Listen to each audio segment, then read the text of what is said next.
Cartoons have always been a window to wonder, but what if they're now a mirror reflecting agendas instead of imagination? Beneath the colors and catchy tunes, could these shows be planting seeds of ideology in young minds? Let's explore this unsettling shift together. Number 1. Gay and interracial marriage. Hey, when we're older, let's get married. Ha! You can't get married. Why not? Black people can't marry white people. We see a simple conversation between two children about marriage. But instead of a wholesome moment, it takes a sharp turn to address racial boundaries in relationships. While tackling racism is vital, why introduce such complex social dynamics to children in a setting where they're just trying to have fun? Got it! From Steven Universe! Kids, don't be racist. Cut. Okay, people, we just need to get coverage. We'll start again in 5.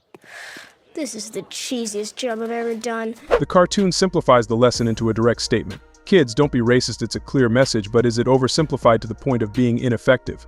Aren't kids better influenced by relatable actions and stories rather than blunt directives? Stuff like this doesn't actually happen in real life. Whoa there. Are you kidding? It totally does. Just because this has never happened to you doesn't mean it doesn't happen. Oh, wow. I'm sorry. Seriously, I didn't know. Yeah, everyone messes up sometimes. But you gotta realize it hurts to deal with racism. And when people act like it's not real, it makes it feel even worse. You have to acknowledge racism to work against it. You're right. I can do that. The cartoon insists that acknowledging racism is the first step to fixing it. While this is true, can such a broad and mature concept really be communicated effectively to young minds in this way? Does it risk alienating them instead of fostering genuine understanding? Number 2. Gender ideology. This one has a penis. It's a boy. This one has a vulva. It's a girl. The topic shifts dramatically as the show explains biological sex, introducing concepts like penis and vulva to define boys and girls. It then transitions into discussing gender identity, stating that how someone feels inside might not match their physical body. Is this conversation too advanced for children still learning basic life skills? Let's hit the brakes, people. The way your body looks on the outside is only part of the story. What? Stay with me, gang.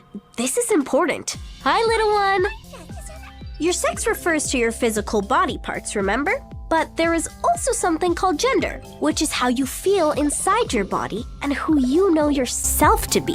And your gender, how you feel on the inside. A scenario is presented where someone born as one gender identifies as another. Is this an attempt at inclusivity? Or does it risk confusing children by introducing ideas they might not be ready to comprehend? Shouldn't these lessons wait until children can process them more thoughtfully?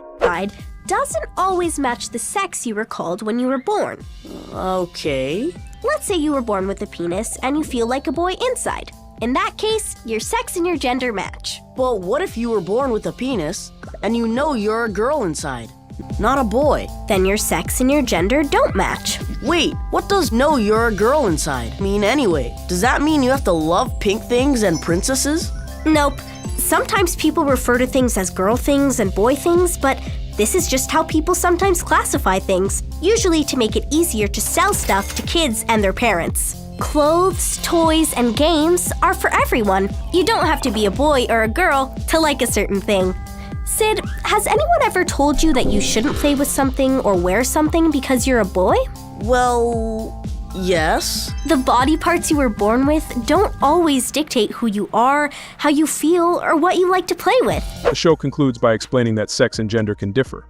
While it's an effort to educate, could it be planting seeds of confusion instead of fostering clarity? How much should kids at this age really be expected to grasp about such intricate topics? Number 3. Police relations and racism. I gotta call Buster. Hey, Arthur. Hey, Buster. Did you see that video? Yeah, I just watched it. It was awful. I can't believe someone would be hurt like that, just because they're black. The cartoon addresses police brutality, referencing a viral video of a black individual being harmed. While it's important to discuss systemic issues, presenting such a complex matter with minimal context risks oversimplifying the issue and leaving children without the tools to understand it fully, potentially causing confusion or fear. Why does this keep happening, Mrs. McGrady? Well, racism is like a disease. If you don't treat it, it's just gonna get worse. Wait, if racism is a disease, can I get it? Buster, don't worry. This isn't about you. Actually, it is. It's about all of us. Racism is described as a disease that worsens if untreated, a metaphorically powerful but potentially confusing analogy for children. While the intent is to simplify the issue, Teaching empathy through relatable personal stories may resonate more effectively and foster a deeper, more meaningful understanding. To just say, I'm not racist. It's not my problem. We have to actively fight against racism. As my friend John Lewis once said, if you see something that is not right, not fair, not just, you have a moral obligation to do something about it. So, what can we do? Well, one of the most important things is what you're doing right now. Eating carrot sticks? I mean, talking about it. Talk about racism with your friends, your parents, your teachers. Don't be afraid to ask questions. We all have a lot to learn about this issue. Also, listen. Listen to people who have experienced racism firsthand. Imagine what it would be like if it happened to you or someone you love. And finally, act. When you see or hear of someone being treated unfairly, stand up for them. Say something. It might be scary, but I guarantee you it's better for everyone, and it's the right thing to do. Wow! You really inspired me. Yeah, thank you, Mrs. McGrady. I'm going to talk with my parents about this right now.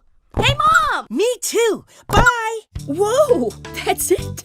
I was just getting going. The cartoon quotes John Lewis, encouraging kids to act against injustice. While inspiring, does this message risk pressuring children into activism too early?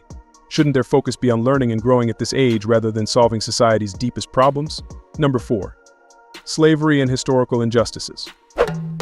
This country was built on slavery, which means slaves built this country. Tilled this land from sea to sea to sea. Slaves built this country. Not only field hands, but carpenters, masons, Blacksmiths, musicians, inventors built cities from Jamestown to... The show confronts slavery head-on, stating that America was built on slaves.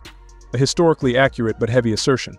While important to acknowledge, this framing risks focusing solely on division rather than emphasizing stories of resilience and progress that could inspire hope in a path toward unity for young minds.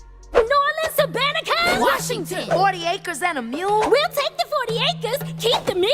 We made your families rich. From the southern plantation heirs To the northern bankers. To the New England ship owners. the founding fathers, Former presidents. Current senators. The Illuminati, the New World Order. Slaves built this country. The show references the promise of 40 acres and a mule, aiming to shed light on historical injustices. While acknowledging these grievances is important, focusing solely on past wrongs without highlighting societal progress may miss an opportunity to teach children about resilience, unity, and the strides made toward equality.